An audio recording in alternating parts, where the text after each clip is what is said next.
you ever wondered where the famous Mickey Mouse and Disney parks came from? Today I will discuss Walt Disney's childhood, education, career, and accomplishments. Lisa Slayman's Walt Disney, published in 2017, explains that Walt Disney grew up in Kansas City, Missouri. He was born on December 5, 1901, to Eliza and Flora Disney. Walt had 3 older brothers and 1 younger sister. One of Walt's older brothers, which was named Roy, was his best friend. Walt and his brothers received daily beatings from their father. The oldest 2 brothers left, which left Walt and Roy to receive the daily beatings. And then eventually, Roy left.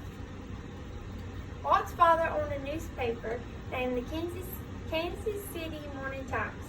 When Walt was 8 years old, he had to hand roll every copy every morning, and he delivered the papers in the morning and afternoon. He did this while he was going to elementary school. Walt and his family moved to Marshall, Missouri, where his father owned a farm. Walt began to sketch the farm animals, and when he could not find pen and paper, he would use coal and toilet paper. His father was not happy about his sketches, so Walt's mother would comfort Walt by reading him fairy tales about overcoming adversity and finding great success. The Disneys eventually moved to Chicago, and Walt signed up for cartooning classes at the Chicago Academy of Fine Arts. He worked 3 part-time jobs to pay for his classes, and this was during World War I, and his father was furious about his classes. So Walt dropped out of school at age 16, and he tried to join the Army, but he was rejected because of his age. So he forged his parents' signature and became an ambulance driver for the Red Cross in France. Not long after he became a driver, he was painting caricatures on the side of the ambulances.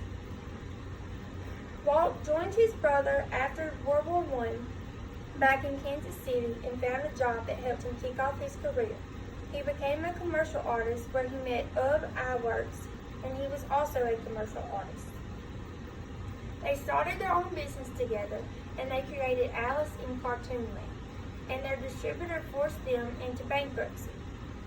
Another distributor bought the Alice series, and Walt convinced Ugg to become the chief animator. Walt also got his brother Roy to help him get the Disney business started. Oswald the Lucky Rabbit was the first cartoon character they created, but they lost the rights and spat with the distributor. Since Oswald was taken away, Walt did not give up. He created a mouse that almost every child has a connection with. He came up with Mortimer the Mouse, and his wife told him it was too sissy, and Mickey Mouse became the name. The train ride that Walt rode on after the spat about Oswald had a mouse that kept getting in his wastebasket. So that mouse convinced Walt that should be the next cartoon character. Since Mickey Mouse kicked off, Walt had opportunities coming his way one after another. Disney created several new cartoon characters since Mickey, and then World War II came along and all of the foreign markets disappeared. According to Melissa Harmon's Walt Disney biography published in 2001, Disney created theme parks based on the cities he lived in as a child. In 1955, Disneyland was opened in Los Angeles, California. Roy thought that this was a huge financial mistake, and the banks would not even loan Walt the money to get the park started. So Walt had to borrow money against his life insurance. Main Street USA in Disneyland was based from the city of Marshall, Missouri, where Walt's father owned a farm. Walt was planning a second park in Orlando, Florida, when he was diagnosed with lung cancer. He was given 6 months to 2 years to live. While in the hospital, he was mapping out the theme park for Florida with his brother. The night before he died, he asked for his bed to be lifted up so he could see Disneyland outside of his window. Roy left all of the lights on in the park that night for the one who started it all.